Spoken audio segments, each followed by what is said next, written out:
rounds of Rapid. It is a dominant performance so far by the Americans. Fabiano Caruana and Leinier Dominguez, the only people to have achieved 2 victories and a draw. Welcome back, Fabiano. Certainly a good look for the fans.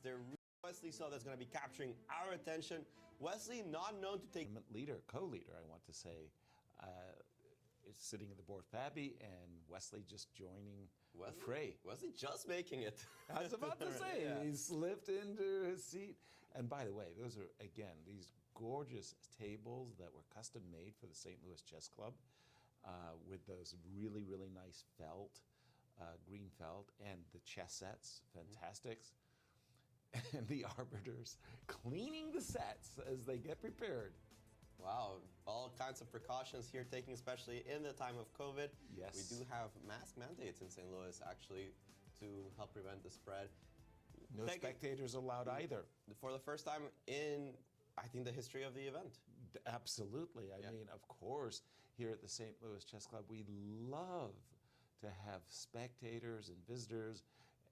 Anytime you visit St. Louis, please do come on out to the club, as well as the World Chess Hall of Fame as the play is underway. But unfortunately, as we were just mentioning, COVID. But we do have games underway. We're looking at Leinier Dominguez against Wesley So. So we're talking about the Italian game. And guess what? Again, I've seen so many Italians of late.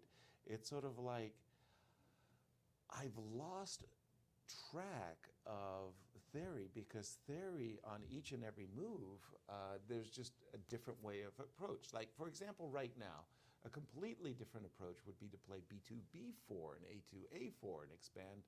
And these moves, h6 and h3, not allowing bishop g5 or not allowing bishop g4 or knight g4. And here, I mean, black often plays knight e7 and knight g6, but somebody like the Vonaronian will play king g8, knight g8, and f5. I mean, it's crazy. Other people will play bishop a7, and Wesley, of course, plays something completely different as well, rook e8. It seems like every player has their own kind of version of the Italian. Right. Specifically, Wesley likes to keep options open. He doesn't like to castle too early, which is something that surprised me a little bit that he did in this game. Hikaru actually castles super early and plays rook e8 very fast. Right. Levon, as you say, he's a big fan of the exchanges with bishop e6, and if he does want to play sharper, king h8, knight g8, f5, right. You'll see that a lot. So all these top guys, they play e4, e5 because they're top players and they need to have it as part of their repertoire. Exactly. And everybody has their own kind of style, their own flavor of the Italian. Exactly. And this move, bishop e6, now you'll see a lot of top grandmasters will first drop their bishop back. It's a kind of a waiting move, a prophylactic move, avoiding the potential tempo gaining d3, d4, and basically saying, go ahead and move your knight, and only now that your knight is no longer eyeballing the c4 square, I'll now play bishop e6. But a different approach by, you know, in these rapid games, he somehow manages to land on his feet, even from difficult or much worse positions. After this move, king f1, okay, let me He did catch play up it. He went straight into our line, Yasser. He did? Yep. Yeah, oh boy, because that looks like a very good line for Wesley.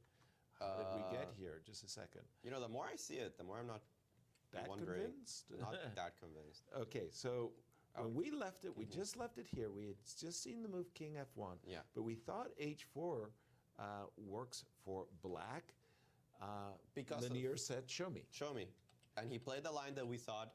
Rook d2 gives up an exchange, but it gains that tempo against the rook, so that allows him to take back. And now we have, from a material count, it's about 4 to 4, but 2 minor pieces versus 2 rooks, and it's all about this knight.